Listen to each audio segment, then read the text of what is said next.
Para cerrar con este repaso de métodos de demostración, vamos a ver un principio equivalente al de inducción y un método para demostrar la falsedad de proposiciones. Comencemos con las demostraciones por el principio del contraejemplo más chico. Aquí la clave está en suponer que existe un contraejemplo y para identificar ese contraejemplo le vamos a imponer la condición de que sea el más chico posible. Dado que estamos actuando sobre proposiciones que tienen como argumento un número natural, podemos hacer esto siempre.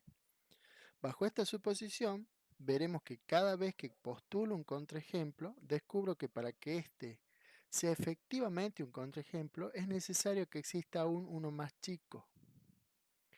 Como la base inductiva es comprobadamente verdadera y como indefectiblemente llegaré a ella, pues siempre encuentro un contraejemplo más chico, voy a ver que con un absurdo se desarma la suposición inicial de poder encontrar un contraejemplo.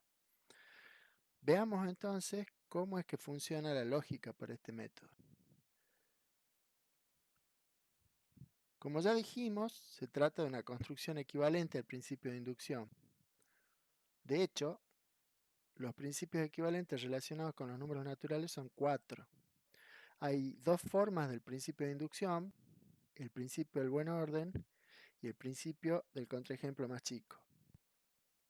Hay unos apuntes muy buenos, muy amenos para leer y muy precisos del Dr. Jasle que los pueden encontrar en internet si buscan por el nombre aritmética elemental.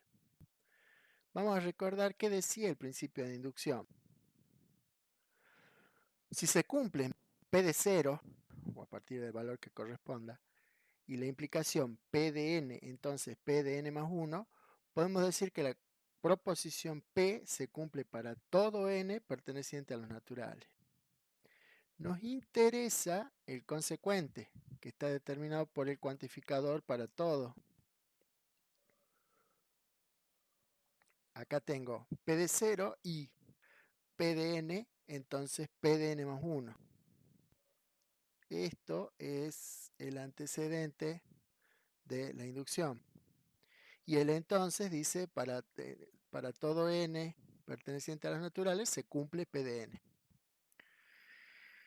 Y me interesa esta segunda parte justamente porque ahora vamos a negar la inducción y resultará en la siguiente expresión lógica. La primera se mantiene tal cual, como en la inducción, pero la segunda parte, como estamos contrariando la inducción, se niega y se agrega en una operación y. De nuevo, esto queda P de 0 y P de n, entonces P de n más 1, todo esto por un lado, y existe un K perteneciente a los naturales tal que no P de K. Y eso me lleva a un absurdo. El absurdo va a ser P de K y no P de K. Para ver cómo funciona, vamos a volver a un ejemplo anterior. Ya demostramos por inducción que la expresión n al cuadrado más n siempre será par. Vamos a hacer lo mismo, es decir, vamos a volver a demostrarlo, pero usando el principio del contraejemplo más chico. El teorema se enuncia como antes. Para todo n perteneciente a los naturales, 2 divide a n al cuadrado más n. Es lo mismo de antes. Está enunciado de otra manera, pero es lo mismo. Para la demostración, comenzamos nuevamente probando la base con P de 1. Recordemos que estamos negando la implicación del principio de inducción, por lo que es el consecuente lo que cambia y no el antecedente. En el antecedente seguimos teniendo la base igual que en la inducción directa, así como la implicación P de n, entonces P de n más 1. Aquí entonces, para P de 1 tengo que 1 al cuadrado más 1 igual a 2 es par. No nos detenemos en el paso inductivo, solo nos interesa la base. Recordemos que aquí lo que estamos utilizando es el principio del contraejemplo más chico. Entonces, en lugar de perder tiempo con el paso inductivo, al que damos de hecho como verdadero, vamos a suponer que existe un contraejemplo K, tal que no se cumple que 2 divide a K al cuadrado más K. Como el cuantificador existe, no nos dice que el contraejemplo sea único, vamos a restringir nuestra elección de K a que este sea el mínimo contraejemplo posible. Y ese sí será único, porque solo hay uno que es mínimo. Por otro lado, sabemos que no puede ser k igual a 1, porque ya vimos que para 1 la proposición sí se cumple. Entonces tenemos que para k menos 1, sí debería cumplirse que k menos 1 al cuadrado más k menos 1 es un número par. Pero desarrollemos un poco más este punto. Tenemos que k menos 1 al cuadrado más k menos 1 es igual, desarrollando el cuadrado del binomio, a k al cuadrado menos 2k más 1 más k menos 1. Pero eso nos queda k al cuadrado menos k. Si a eso le sumo y le resto 2 por k y puedo reordenar los términos, de modo que si reagrupo los mismos me queda k al cuadrado más k menos 2 por k. Pero k al cuadrado más k debe ser impar, pues es el contraejemplo. Y a eso le estoy restando 2 por k, que naturalmente es par. Pero un número impar menos un número par es impar. Entonces, k menos 1 también es un contraejemplo. Aunque habíamos asegurado que k era el contraejemplo más chico.